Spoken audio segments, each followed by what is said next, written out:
Bonsoir à toutes et à tous. Le président de la République, chef de l'État, a présidé ce matin la réunion du Conseil national de sécurité.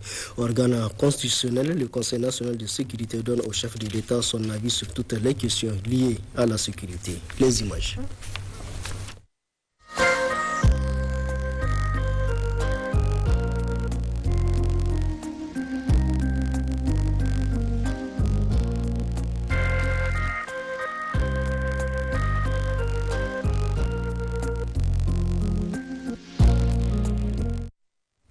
Les travaux en séance plénière de la première session ordinaire au titre de l'année 2022, dite session de loi, se poursuivent à l'hémicycle de l'Assemblée nationale. 2 points étaient inscrits à l'ordre de la séance plénière, présidée par le troisième vice-président de l'institution, Zakara Karigo. Le compte rendu de Aïchatou Bawa sur les images de Sani Issouf. Il s'agit au cours de cette séance plénière de ce jour 21 juin 2022 d'examiner et adopter le projet de loi modifiant et complétant la loi numéro 2019-33 du 3 juillet 2019 portant répression de la cybercriminalité au Niger. Le présent projet de loi a pour objet la mise en adéquation des sanctions prévues par la loi numéro 2019-33 et l'ordonnance de 2010 portant sur la liberté de la presse. Après les discussions générales et celles article par article, le projet de loi a été voté à l'unanimité des députés présents, 92 voix pour, à la grande satisfaction du commissaire au gouvernement. Sentir le même soutien, la même disponibilité de l'ensemble des honorables députés et pour cette disponibilité et ce soutien au ministère de la Justice, je tiens sincèrement à remercier l'ensemble des honorables députés pour l'accompagnement. Et cet accompagnement, nous en avons besoin parce que c'est ça notre charge. Par la suite, les députés ont examiné le projet de loi modifiant et complétant la loi numéro 2012-28 du 28 mai 2012 portant statut autonome du personnel enseignant-chercheur et chercheur des universités publiques du Niger, modifié par la loi numéro 2020-32 du 22 juillet 2020 comportant 4 articles. Ce projet de loi vise à clarifier les conditions et procédures de recrutement des enseignants-chercheurs et chercheurs des universités publiques du Niger, de ramener de 65 ans à 60 ans l'âge de la retraite des assistants et des attachés de recherche, comme déjà préconisé par la loi numéro 2012-28 du 18 mai 2012, de clarifier les fautes et les pouvoirs disciplinaires, ainsi que la procédure à suivre en la matière, mais aussi de conférer au recteur les avantages du ministre. Ce projet de loi a été favorablement accueilli par la représentation nationale avec 91 voix pour, 0 contre et 0 abstention. De remercier encore une fois, de féliciter l'ensemble des députés pour cette position unanime, pour cette adhésion totale à un secteur essentiel pour le développement du Niger. Merci de me permettre de féliciter l'ensemble des membres de la CAGI pour l'excellent travail fait et surtout pour la capacité d'écoute. Les travaux en séance plénière reprendront le samedi 25 juin 2022 avec à l'ordre du jour les questions d'actualité. Et puis des audiences au cabinet du Premier ministre, le chef du gouvernement Oumoudou Mahamadou a reçu en fin de matinée la sous-secrétaire des Nations Unies pour l'Afrique. Dans l'après-midi, le chef du gouvernement a reçu l'athlète Aminata Seni, venu lui présenter la médaille qu'elle a récemment arrachée lors des compétitions internationales.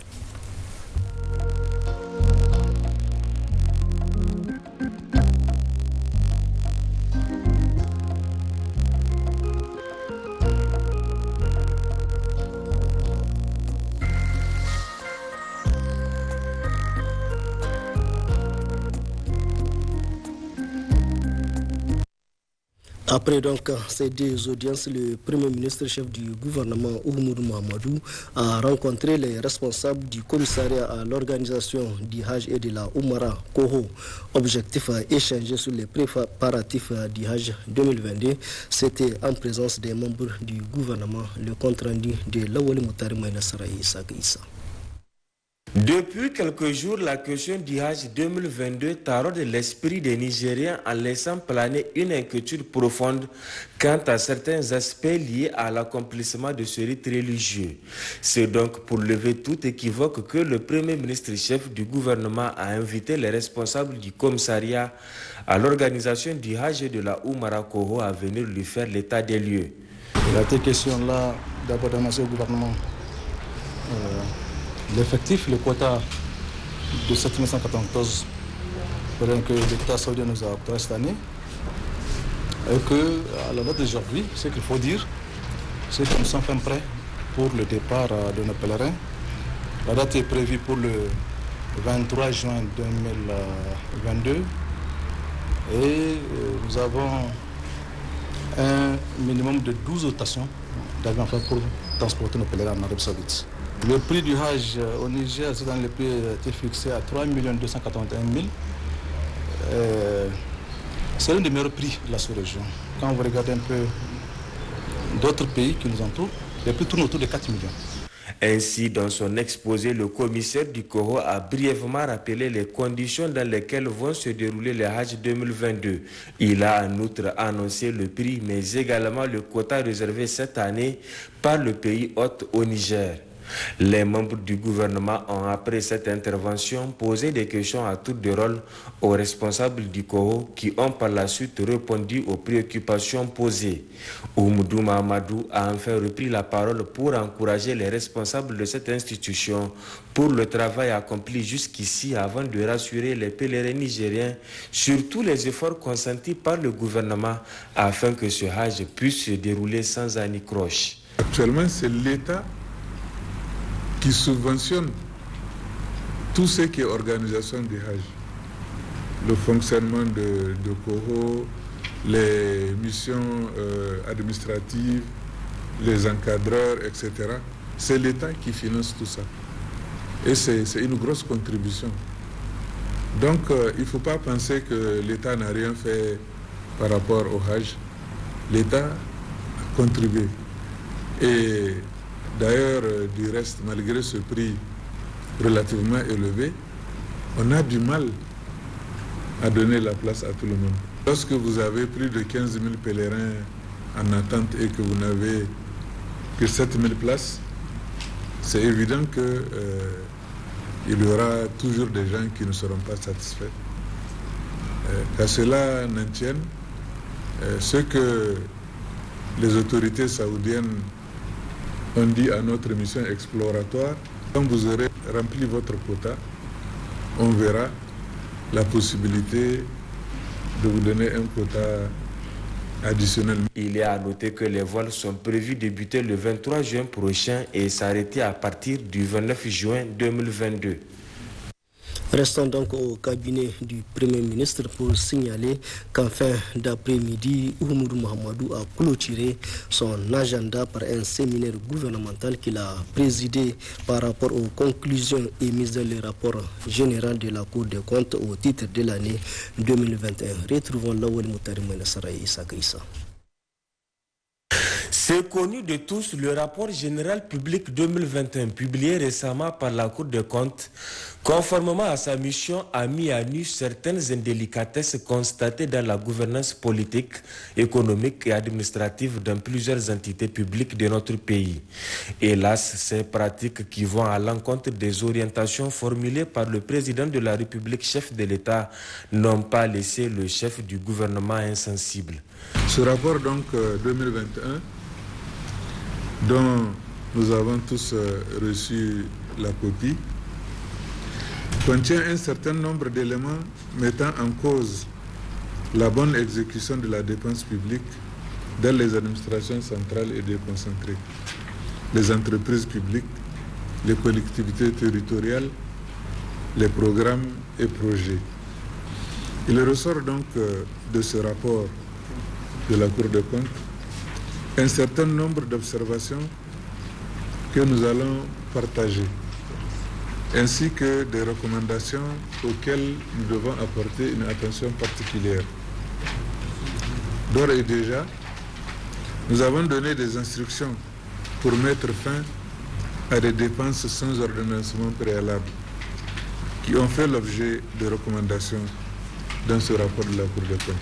Oumoudou Mahamadou a ensuite rappelé aux membres du gouvernement la portée de ce séminaire avant de les inviter à suivre avec attention les différents exposés qui leur seront adressés. L'objectif du présent séminaire gouvernemental est de s'approprier les analyses, les constats et les recommandations formulées par la Cour des comptes afin de les capitaliser pour assurer une gestion optimale des ressources publiques et améliorer la gouvernance économique et financière de nos différentes entités. Nous devons ainsi mettre cet après-midi à profit pour examiner de manière approfondie les différentes imperfections qui ont été décrites dans ce rapport, apprécier leur portée sur la qualité de la dépense publique et notre aptitude à utiliser les ressources publiques au profit exclusif de nos concitoyens. Il est attendu de ce séminaire des conclusions qui viendront mettre un terme à ces pratiques afin de relever les défis de la bonne gouvernance au Niger. Suite de cette édition, la première réunion du panel indépendant de haut niveau sur la sécurité et le développement au Sahel a pris fin ce mardi matin. Cette rencontre présidée par l'ancien chef de l'État Issoufou Mahamadou, président du dit panel, a permis de lancer le processus d'élaboration d'une stratégie conjointe Union africaine-Nations unies sur la sécurité et le développement au Sahel. Gérard Abdelaziz et Suleiman Boubacar. Après d'intenses travaux, la première réunion du panel indépendant de haut niveau sur la sécurité et le développement au Sahel, ouverte hier lundi, s'est achevée ce mardi matin à Niamey, la capitale nigérienne. Présidée par l'ancien chef d'État Issoufou Mahamadou, président du dit panel, cette rencontre s'est penchée sur l'élaboration d'une stratégie conjointe Union africaine-Nations unies sur la sécurité et le développement au Sahel. Nous avons une mission très difficile. Une mission très complexe. Les défis du Sahel sont nombreux. On les a passés en revue. On l'a dit, il y a plusieurs stratégies qui sont conçues pour le Sahel. Une vingtaine de stratégies. Chacune de ces stratégies a eu ses effets. Mais on constate que la situation du Sahel continue à se dégrader. Donc le secrétaire général, le président de la commission de l'Union africaine, en rapport avec la CEDEAO, les G5 Sahel ont été bien inspirés de prendre l'initiative de cette évaluation stratégique sur le Sahel. On va s'efforcer d'agréger toutes les stratégies qui sont déjà en cours, qui sont conçues et qui sont en cours pour le Sahel.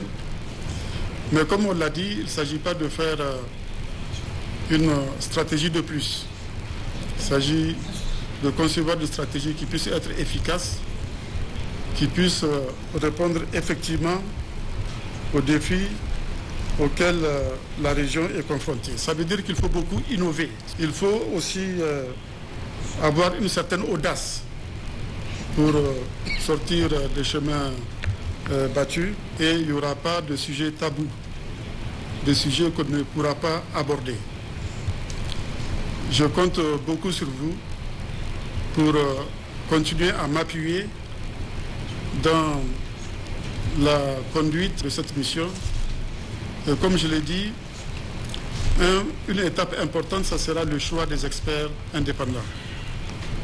Il faut qu'on choisissent des experts très pointus, qui maîtrisent bien leur domaine et qui pourront des propositions à la hauteur des attentes, non seulement des responsables des organisations qui nous ont confié cette mission, mais à la hauteur des attentes de nos populations et à la hauteur des attentes des États. Cela me paraît important. Donc ça sera cette étape décisive qu'il va falloir franchir d'ici fin juillet. Donc je vous remercie infiniment de votre contribution. En 24 heures, nous avons fait un travail remarquable et je suis satisfait, en tout cas de l'équipe que j'ai à ma gauche et à ma droite. Et je pense que on aura certainement des résultats à la hauteur des attentes. D'autres rencontres sont prévues par le panel indépendant de haut niveau sur la sécurité et le développement au Sahel pour lui permettre de peaufiner son rapport. La prochaine aura lieu en septembre 2022. Éducation, à présent, la session 2022 du BPC a débuté sur toute l'étendue du territoire national hier mardi 21 juin 2022 et c'est l'école Barma de Zander qui a servi de cadre pour le lancement officiel par le ministre de l'Éducation nationale. Le compte rendu de Mato Toraki. À 8 heures, le ministre en compagnie des autorités régionales, des conseillers en matière d'éducation à la présidence et à la primature, de tous les acteurs, notamment la Halsia, font leur entrée dans la salle numéro 1 du centre 1 du CS Barma Mustafa. Après un bref entretien avec les candidats, question de décrisper un peu l'atmosphère, professeur Ibrahim Natatou ouvre l'enveloppe contenant la première épreuve. La rédaction. Le top départ est ainsi donné. Au sortir de la salle d'examen, le ministre s'est prêté aux questions des journalistes. C'est une journée très importante pour le gouvernement de la République du Niger, en ce sens que le gouvernement est résolument convaincu que l'éducation est le moteur de développement d'un pays. Et c'est ce qui a fait que dans la déclaration de politique générale du Premier ministre, chef de gouvernement, le secteur éducation occupe bien sûr une place de choix dans les attributions politiques de ce gouvernement. C'est vraiment un jour très mémorable pour les apprenants aussi. Pourquoi après une bonne année de labeur, les voilà aujourd'hui en train de confronter les différentes épreuves, bien sûr, et qui vont leur permettre vraiment d'avoir leur parchemin pour accéder aux formations supérieures. Pour l'ensemble des acteurs impliqués dans vraiment ces examens, le message que je vais leur faire passer, c'est d'être juste. Les examens du BPC ne sont pas un concours, c'est un examen. Bien sûr, tout candidat qui mérite d'être admis, bien sûr, il faut qu'il soit admis. C'est 146 904 effectivement candidats qui sont répartis dans 390 centres à travers le pays. Nous avons mis un dispositif de sécurité très important pour garantir la sécurité au niveau de ces centres. C'est des apprenants qui, naturellement, ils sont dans un milieu effectivement stressé et tout ce que je peux leur souhaiter, c'est vraiment plus de courage et bonne chance. Bonne chance donc aux candidats, mesdames et messieurs. C'est aussi la fin de cette édition d'information.